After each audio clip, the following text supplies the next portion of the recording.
Hello and good afternoon, Joanna and Dawn. Good afternoon, Good Joe. afternoon. I'm happy to meet you in person, Yeah. in the digital world, of course. Yes, so 3 digital nomads on, well, at least 2 different parts of the world. See, Northern and Southern Hemisphere, Yes. 2 different continents, So Dawn, 3 different time zones. you are in Argentina, I am, for now. Buenos Aires. Are you on a boat? No. Oh. No, And she's not- very happy about it. I'm ecstatic to be on land. Okay, so maybe you can introduce yourself quickly. Okay. Well, I'm Dawn Bates. Depending on how people know me, it will either be as an author coach or as a coach or a business mentor, as a sailor, tea drinker, mother, sister, whatever. Lots of labels. I don't tend to buy into any of them. I'm just me, Dawn. International best-selling author. I'm currently sailing around the world, researching for my next series of books, The Mermaid's Guides. And yeah, it's an interesting journey. I spend most of my time at sea when I'm not in quarantine. Okay. Okay, that's interesting. Thank you. And we also have Joanna, which is in Athens, Greece, right? Yes, I'm in Athens, Greece. Hello, everyone. This is Joanna Vaiou, and I'm a search engine optimization specialist. So my job is to help brands rank on top page of Google organically with different mediums like text, videos, Google Maps pages, and other types of contents. And I'm also partial digital nomad, which means because I don't have a regular office with employees, I'm a personal brand on my own. I work from home. My business is totally remote, so I can do it from anywhere in the world. And I also found out when I was 28 that traveling is great for me because it makes me a totally different person and more and stronger and more passionate about life. And it takes me forward. Traveling takes me forward. I love it as an experience. It has changed my life because through traveling, I met people that I would never meet in Greece. And I saw that other types of lives are possible.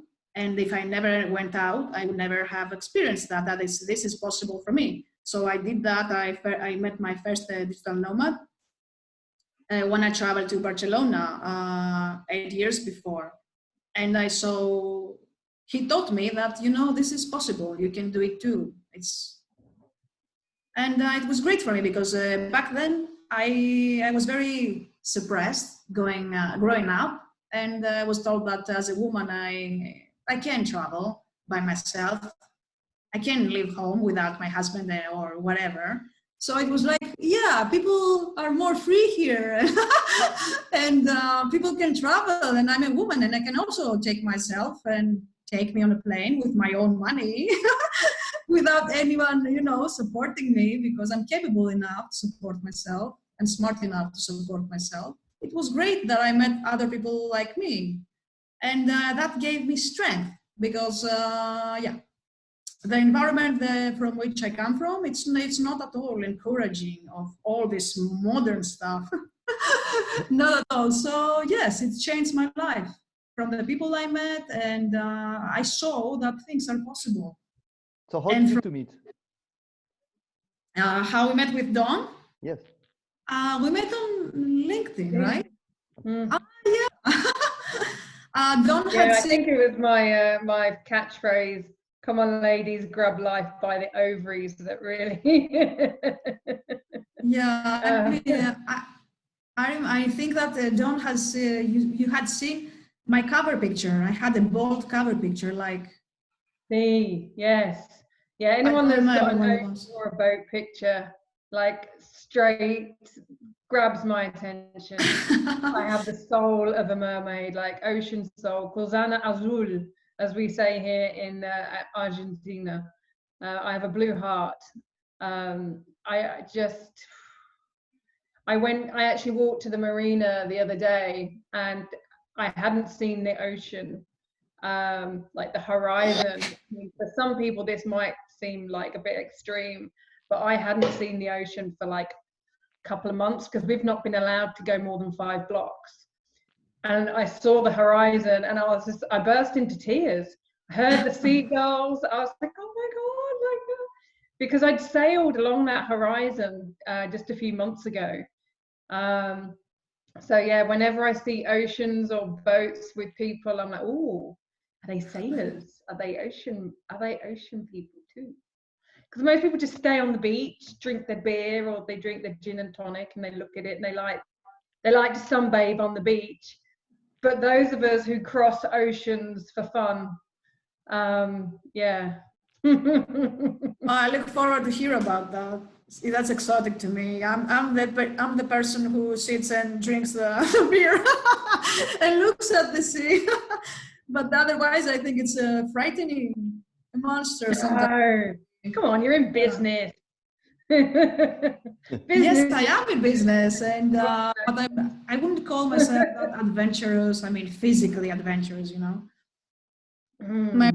Really adventurous, and yes, but not physically. I don't do anything extreme, like. But that's what you're here for, and I want to hear about your experience. Okay. Wow. Where are we going next? Yeah. So next, let's discuss actually the topic you brought on LinkedIn down not long ago. So, what is digital nomadism? What it means, because some people might have an idea that is different from the reality. Yeah, I think being a digital nomad, it's I mean, I wrote an article about it a few months ago. I thought it was last month, but time travel, bend it, shake it and twist it. It's for me, it's not just about, because I wanted to make the distinction between being a digital nomad and being work from wherever and location free, because the location free aspect is you can have a home base and you can go out and work in a cafe, you can go and work in hotels or in conference rooms, or you know, or on the beach, and make sure you've got a really good laptop for that though. I really do advise. Water and laptops do not work well together. So speaking from experience, and the work from wherever, and what we tend to see is there's a lot of people that will go on an extended holiday, take lots of social media pics, load them on their social media, but they're not really, as we say in the sailing world, when you haul anchor, there's no going, you know, you've gone. Now, for me, a digital nomad is somebody who has cut ties with their home base and has hauled anchor. When I left to do this trip, I have no property now. Everything I own, I carry around the world with me, in waterproof bags, most of them. And for me, being a digital nomad is, as Joanna said, it's about personal growth, it's about business growth, it's about tapping into how resilient you are. And it takes networking to a whole new level, because a lot of these digital nomad events that I've been invited to, people aren't networking. They're there on their phone, like, and it's like, hang on a second, guys, this is a networking event. You can do your social media networking offline, like when you're in your own space, but when you come together, I mean, I haven't been to that many, but being a digital nomad, it's about embracing the old nomadic soul within each of us, the ancient traditions of human beings with modern technology, and creating so much possibility, breaking barriers, breaking stereotypes. As Joanna said, you know, women traveling alone without a husband, goodness me, how dare you even think that's possible, young lady? You know, and like I rock up to a marina and I'm like, yep, okay, let's go. Let's, you know, which ocean are we crossing today? And people just look at me like, what? And then they find out I've got 2 children who stay at home with their dad, my ex-husband, who fully supports me on this trip. It's about time I took some time for myself. Ladies, take notice of this bit, because the thing is, we sacrifice ourselves so much for our families, for our businesses, that I think that when we step into the world and the possibility of being a digital nomad, we get to embrace all of who we are, because we have to be a risk taker, we have to be resilient, we have to be adaptable. We step into so many different energies and time zones and cultures, and we have to learn how to communicate differently. The language and the rhythm of life in all these different countries that we go to, if we're not willing to integrate and accept everybody, and I think it actually, one of my favorite catchphrases is, the more we learn about others, the more we learn about ourselves. And if we're going to go to another country and we don't learn about the people there, their journey, their history, their anthropological backgrounds, you know, the ancestry of that country, the foods, you know, and how life flows. It's like the ocean, you have to flow. Absolutely. Every day. Sure. So yeah, that's my kind of take on it. It's not everybody's, but that's mine. Yeah, for sure. Well, I agree. For me, to being a digital nomad, it's about spending some time, at least a little bit of time at a place, not going for a weekend somewhere. It's making friends, meeting people, as you said, understanding the local specialties, differences, whatever. But it's about connecting. It's not about working from a hotel. Yeah, I did that as an international consultant for years, like being a Monday, Thursday in another country, hotel at night, office during the day, but not really meeting people. And this is totally different than just going with your backpack. I live only with my luggage for 6 years now, even more, and just staying somewhere as long as you want, meeting people, yes, creating connections, exactly, like we are doing now. When quarantine's over.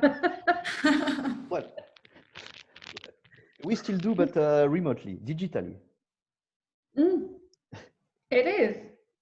It's a beautiful thing when you can connect with people all over the world.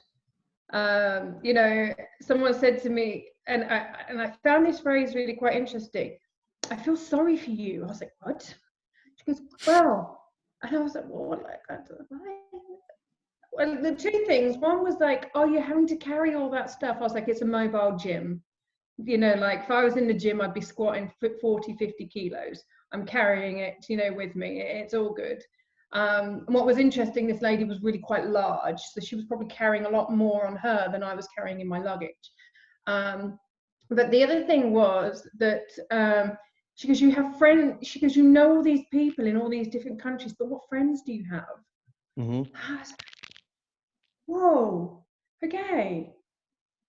That was a very interesting insight, because for someone who's a transformational coach and using the use of an autobiography as the most transformational tool, the wounding and the limitation that I saw in that comment, I was like, gosh, that was, I have loads of friends. I got homes all over the world, you know.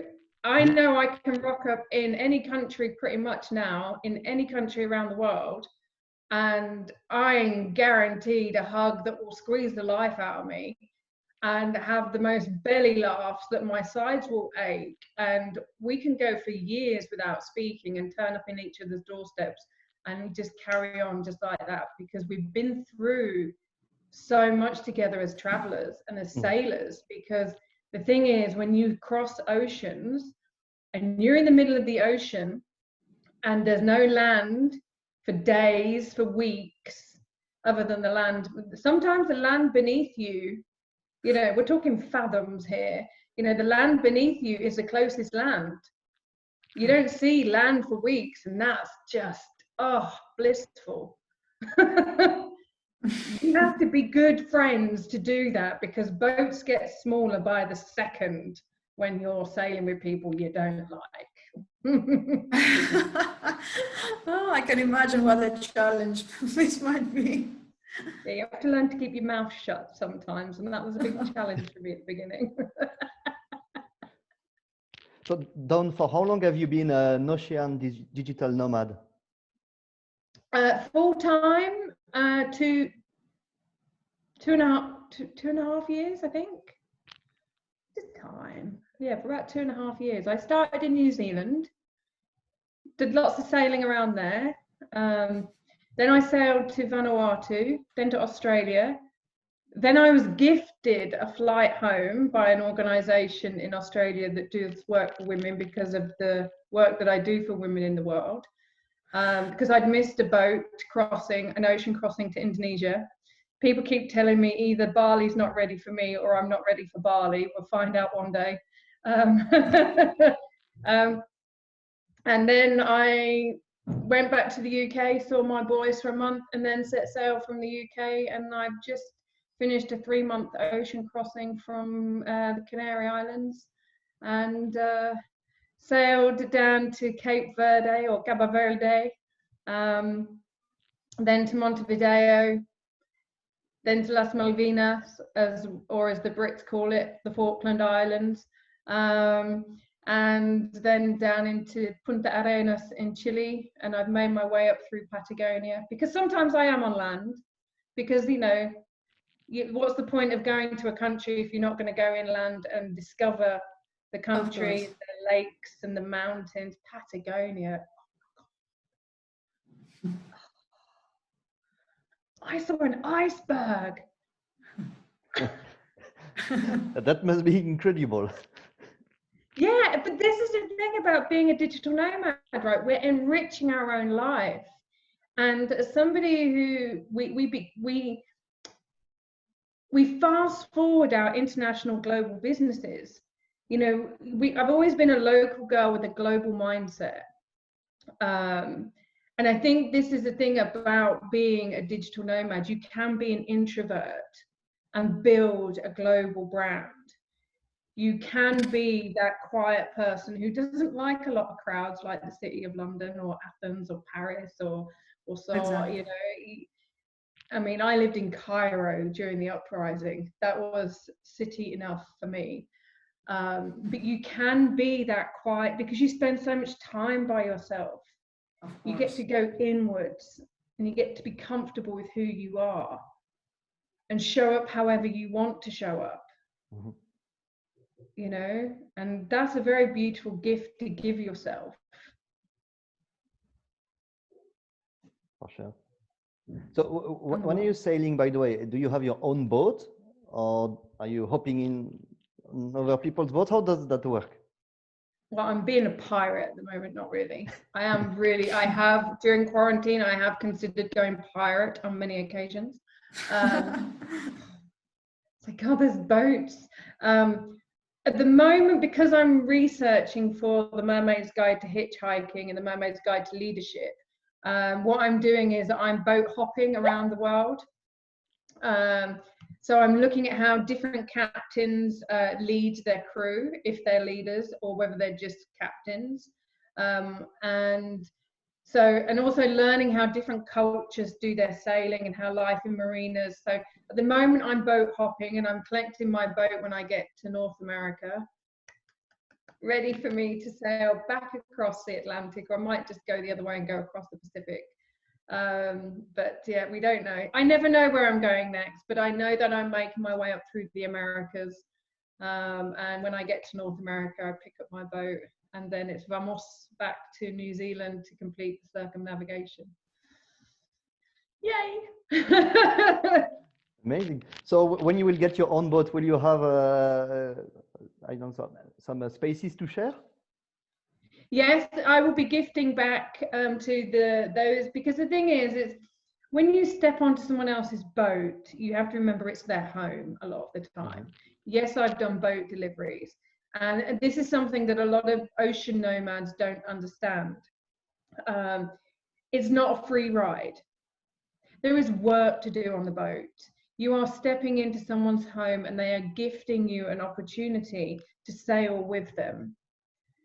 you know, and I mean, I always pay my own way. I always pay for all my own food because I'm gluten-free and I'm vegan, and, you know, I'm very fussy about what goes inside my body.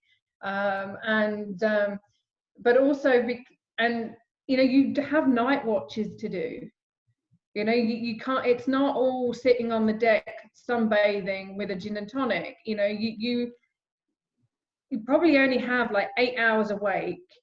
And in that time, you've got to do the sails, you've got to clean the boat, you've got to make sure everything's working, you're probably doing some helming, and then you sleep for another 4 hours, and then you're awake again.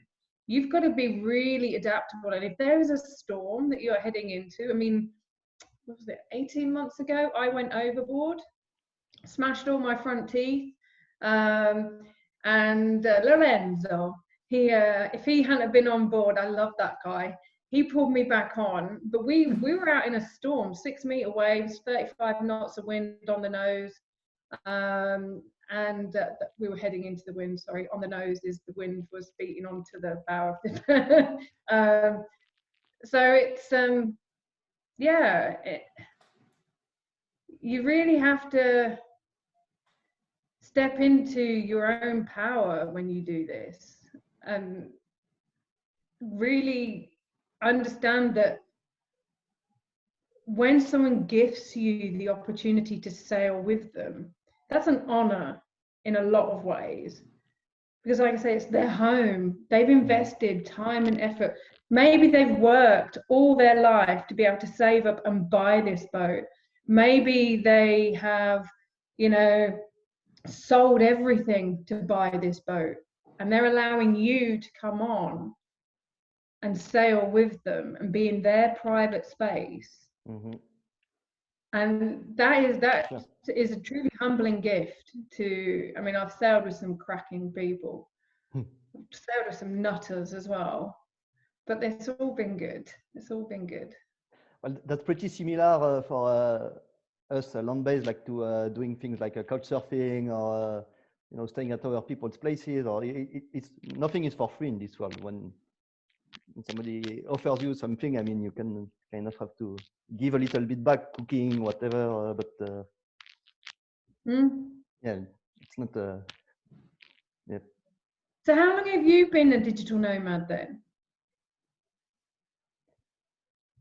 Me? Yeah. Or Joanna? Both of you. Go on, Joanna. Me. Okay. Well, my first travel was 11 years ago. I went for 12 days in New York by myself. I met a friend that I had met as a tourist in Athens. It was nice. And well, the digital nomad thing started from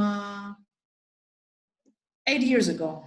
When I started, I went to Barcelona and I met other digital nomads. And I decided that it would be nice if I lived like this. And the first thing to do was to become a specialist in something that would allow me to work 100% remotely. So I can take my laptop and travel whenever I can and whenever I feel like it.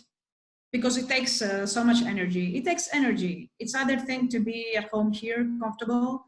And, you know, I know where to go, how to go. And it's a different thing to have all this extra energy needed to book tickets, to pack my things, to, to be very anxious and very waiting urgently. It's a lot of energy going into each and every travel. So I try to avoid it when I have too many new projects, because a lot of energy is invested there. So it has to do with where I am with my projects. Are my projects in a phase that okay, now I'm chilling, because SEO, you do great work at first when you bring some goals and then you preserve them. So it's a different type of work at the initial, when a project initiates and when a project is 1 year old. It's different. So whatever, first priority is always work. So even when I travel, my first priority is to go and find nice cafes that have coffee, food, and fast internet for me to work. This is the first thing I I care about. So I go into cafes and you see the crazy woman looking for plugs in the walls. Where is the table with a plug in the wall? And the first thing I ask is the internet fast enough? Not if you have coffee or what coffee do you have? Yeah, Wi-Fi. Fast enough. The crazy woman with a laptop. Yes, this is me. And Joanna, would you have like a tip for somebody that would want to become a digital nomad? A tip. A Yes, tip, yes. I What must would be have your... said it many times. The same to you, Dawn. Same question. I'll let Joanna go on this one first. Okay, a tip. Well, you need to have the money for it. Also, again, it depends on how you want to live. Yep. I am a private person, so I need my space. I will not go to hostels to share space. I will rent my own Airbnb apartment. And if I go to the places that I don't go to Thailand where it's cheap. I go to Paris. I go to London. I go to Estonia, the capital. Generally, I like capitals. I'm a city woman because, civilization, cafes, restaurants. This is a type of... I'm so going to kidnap you one day. No, don't take me to the sea. I know how to swim, by the way, but not deep enough, please. Yeah, I'm a city girl, so I like just walking. I can walk, alone in San Francisco at night and not be afraid. This is my type of adventure. Or go to San Francisco alone from LA with a bus, all by myself, booking an Airbnb apartment like for 1 week alone, and arriving to San Francisco at night, raining. In the day that it's a trick or treat day, and everybody is outside and it's raining and everybody's stressed. And I tried to find a taxi to take me to the Airbnb, and 2 guys stop, and one wants to steal my bag, and then the taxi driver stops and they fight. I have been, nice things, nice experience. And again, everything went well. And in the end, these 2 little guys, they were very young kids. They were afraid of the large taxi driver that was defending me. The skinny girl from Greece. And they gave me my bags back because I had my suitcase and the laptop bag. And they tried to take my one bag. And then they gave it back and they said, "You are very beautiful." So I got my compliment as well from the guys that wanted to steal me. And yes, this type of easy. Land is also adventurous, my dear Dawn. And you, Dawn, do you have a tip to share? Yeah, I think, well, you have to trust. You have to trust yourself to trust others.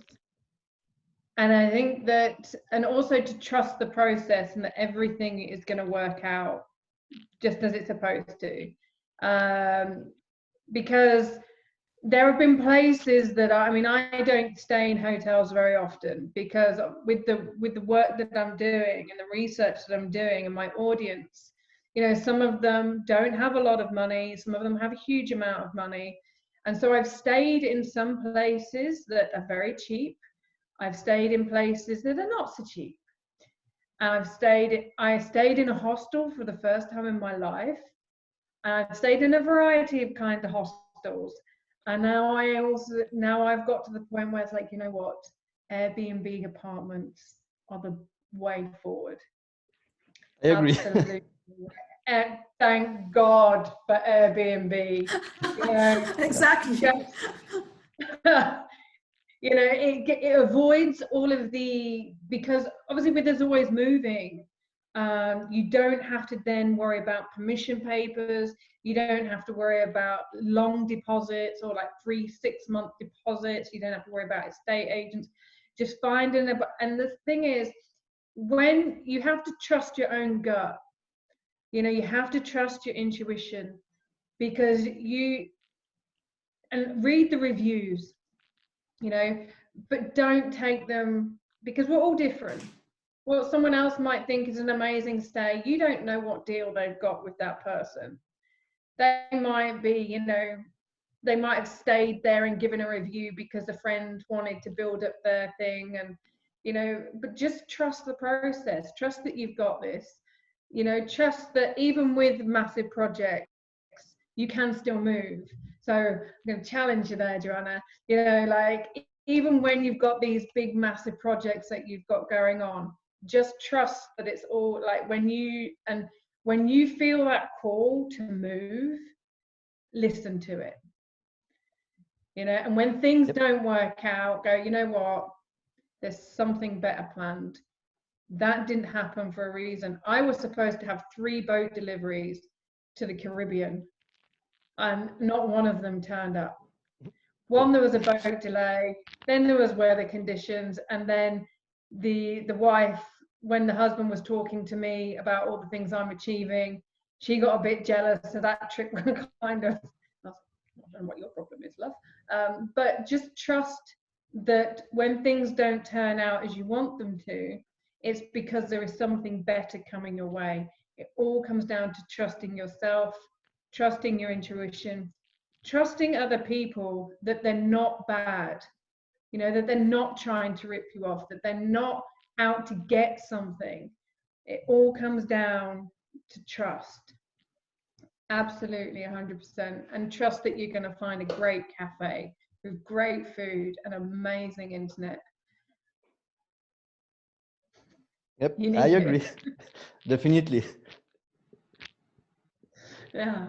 Yeah, me too. Sometimes I'm in a country, I plan to stay for some time, but it doesn't go all according to plan, and I'm like, okay, let's I'm supposed to be in Brazil by now, and I'm still in Argentina. Exactly. And it's winter. I have no winter clothes. I have nighttime sailing in the tropic kind of clothes, but I have no winter clothes, and all the shops are closed. So I'm like, okay, vest tops it is then, in the middle of winter. It's okay. Layers.